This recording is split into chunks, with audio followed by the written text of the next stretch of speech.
ಸ್ನೇಹಿತರೆ ನಮಸ್ಕಾರ. ನಾನು ನಿಮ್ಮ ಪ್ರೀತಿಯ ಮ್ಯಾಜಿಕ್ ರಮೇಶ್. ವರಮಹಾಲಕ್ಷ್ಮಿಯ ಹಬ್ಬದ ಹಾರ್ದಿಕ ಶುಭಾಶಯಗಳು. ವರಮಹಾಲಕ್ಷ್ಮಿ ಹಬ್ಬವು ದಕ್ಷಿಣ ಭಾರತದ ಪ್ರಮುಖ ವೈಭವಮಯ ಆಚರಣೆಯಲ್ಲಿ ಒಂದಾಗಿದೆ. ವಿಶೇಷವಾಗಿ ಕರ್ನಾಟಕ, ಆಂಧ್ರ ಪ್ರದೇಶ, ತೆಲಂಗಾಣ, ತಮಿಳುನಾಡು ಮತ್ತು ಮಹಾರಾಷ್ಟ್ರದಲ್ಲಿ ಈ ಹಬ್ಬವನ್ನು ಅದ್ಧೂರಿಯಾಗಿ ಭಕ್ತಿ ಭಾವದಿಂದ ಆಚರಿಸುತ್ತಾರೆ. ಈ ಆಚರಣೆಯು ಸಾಮಾನ್ಯವಾಗಿ ಶ್ರಾವಣ ಮಾಸದ ಶುಕ್ರವಾರದಂದು ಆಚರಿಸುವ ಪದ್ಧತಿಯಲ್ಲಿದೆ.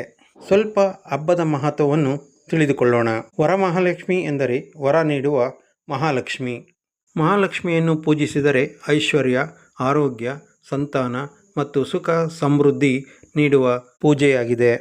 ಈ ದಿನ ಮಹಾಲಕ್ಷ್ಮಿ ಭಕ್ತರ ಮನೆಗೆ ಆಗಮಿಸಿ ಅವರಿಗೆ ಆಶೀರ್ವಾದ ನೀಡುತ್ತಾರೆ ಎಂಬ ನಂಬಿಕೆಯೂ ಸಹ ಇದೆ. ಹಬ್ಬದ ಆಚರಣೆಯ ಬಗ್ಗೆ ತಿಳಿದುಕೊಳ್ಳೋಣ.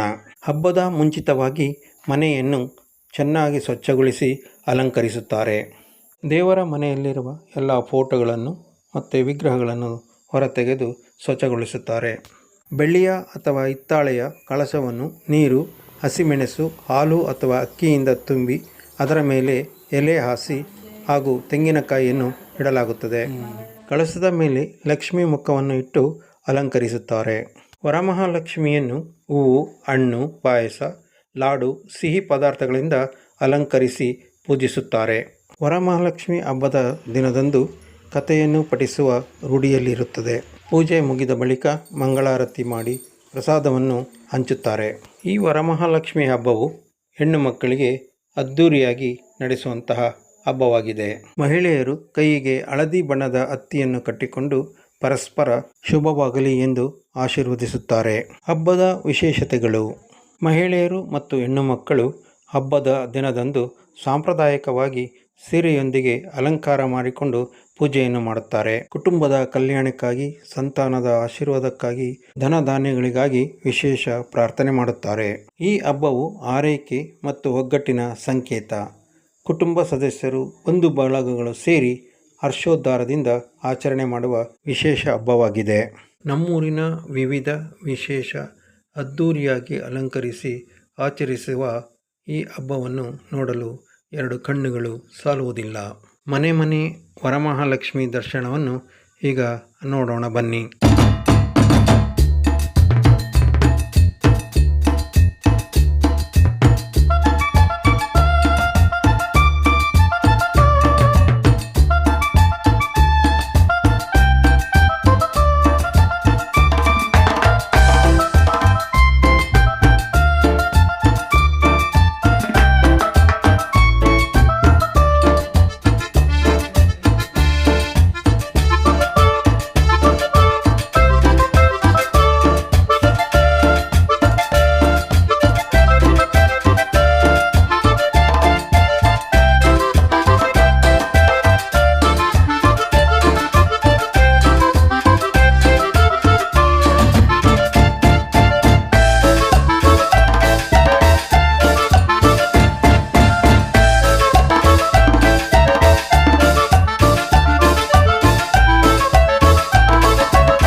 ಡ್ರೀಮ್ ಡೀಲ್ ಗ್ರೂಪ್ ಚನ್ನಪಟ್ಟಣ ಆಫೀಸಿನಲ್ಲಿ ವರಲಕ್ಷ್ಮಿ ಹಬ್ಬದ ಆಚರಣೆಯನ್ನು ಅದ್ದೂರಿಯಾಗಿ ಆಚರಿಸಲಾಯಿತು. ನನ್ನ ಎಲ್ಲ ಕರ್ನಾಟಕ ಜನತೆಗೆ ಆರೋಗ್ಯ ಐಶ್ವರ್ಯ ನೀಡಲೆಂದು ಪ್ರಾರ್ಥಿಸುತ್ತೇನೆ.